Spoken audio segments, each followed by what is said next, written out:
Hello everyone. Railway ALP 2024 notification വന്നു. അതുപോലെ തന്നെ എക്സാംസ് നടത്താൻ ഉദ്ദേശിക്കുന്ന തീയതിയും അനൗൺസ് ചെയ്തിരിക്കുന്നു, അല്ലെങ്കിൽ ഏത് മാസത്തിലാണ് എക്സാം കണ്ടക്ട് ചെയ്യുന്നതെന്നും തീരുമാനിച്ചിരിക്കുന്നു. ഇതിൻ്റെ കൂടെ മറ്റൊരു അപ്ഡേറ്റും കൂടെ വന്നിട്ടുണ്ട്. നിങ്ങൾ പലരും ഇപ്പം തന്നെ അറിഞ്ഞു കാണും. റെയിൽവേ ALP എക്സാമിനെ സംബന്ധിച്ച് അതിൻ്റെ ഏജ് ലിമിറ്റിൽ ഒരു ചെറിയ ചേഞ്ച്, ഏജ് റിലാക്സേഷൻ ഉണ്ടാക്കിയിട്ടുണ്ട്. അപ്പോൾ എന്താണ് ഈ ഡീറ്റെയിൽ നോക്കാം.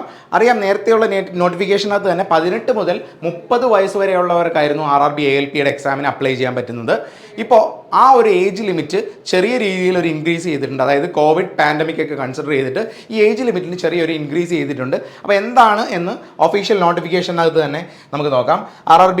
RRBസിൻ്റെ വെബ്സൈറ്റിൽ ഇങ്ങനെ ഒരു PDF അപ്ഡേറ്റ് ചെയ്തിട്ടുണ്ട്. ഇവിടെ പറയുന്നത് റെയിൽവേ ഈ റിക്രൂട്ട്മെൻറ്റുമായിട്ട് ബന്ധപ്പെട്ട് കോവിഡ് പാൻഡമിക് കണക്കിലാക്കിക്കൊണ്ട് അസിസ്റ്റൻറ്റ് ലോക്കോ പൈലറ്റ്, അതായത് CN 1/2024 നോട്ടിഫിക്കേഷൻ പ്രകാരം ചെറിയൊരു ചേഞ്ച് ഏജ് ലിമിറ്റിൽ കൊണ്ടുവന്നിട്ടുണ്ടെന്നാണ് ഇവിടെ പറയുന്നത്.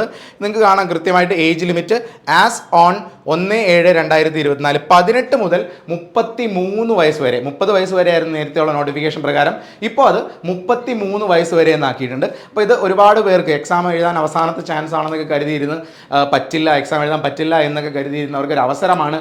18 മുതൽ 33 വയസ്സ് വരെയുള്ളവർക്ക് ഈ ഒരു എക്സാം എഴുതാം. ജനറൽ കാറ്റഗറിക്ക് 33 വയസ്സ് വരെ.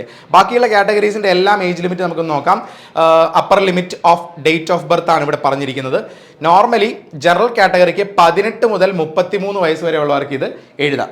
അതായത് ജനറൽ കാറ്റഗറിയും അതുപോലെ എക്കണോമിക്കലി വീക്കർ സെഷനുമാണെങ്കിൽ, UR കാറ്റഗറി, അൺറിസർവ്ഡ് കാറ്റഗറിയും എക്കണോമിക്കലി വീക്കർ സെഷനുമാണെങ്കിൽ നിങ്ങളുടെ ഏജ് കാൽക്കുലേറ്റ് ചെയ്യുന്നത്, അതായത് നിങ്ങൾ 1991 7-ാം മാസം 2-ാം തീയതിക്ക് ശേഷം ജനിച്ചവർക്കെല്ലാം ഈ ഒരു എക്സാമിന് അപ്ലൈ ചെയ്യാം, ജനറൽ കാറ്റഗറി ആണെങ്കിൽ.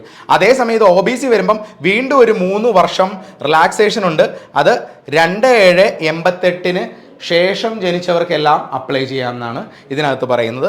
അതേസമയം SC/ST ആണെങ്കിൽ 2/7/86 ശേഷം ജനിച്ചവർക്ക്, അതായത് OBC കാറ്റഗറിക്ക് 3 വർഷത്തെ ഏജ് റിലാക്സേഷൻ ഉണ്ട്, SC/ST കാറ്റഗറിക്ക് 5 വർഷത്തെ ഏജ് റിലാക്സേഷനുമാണുള്ളത്.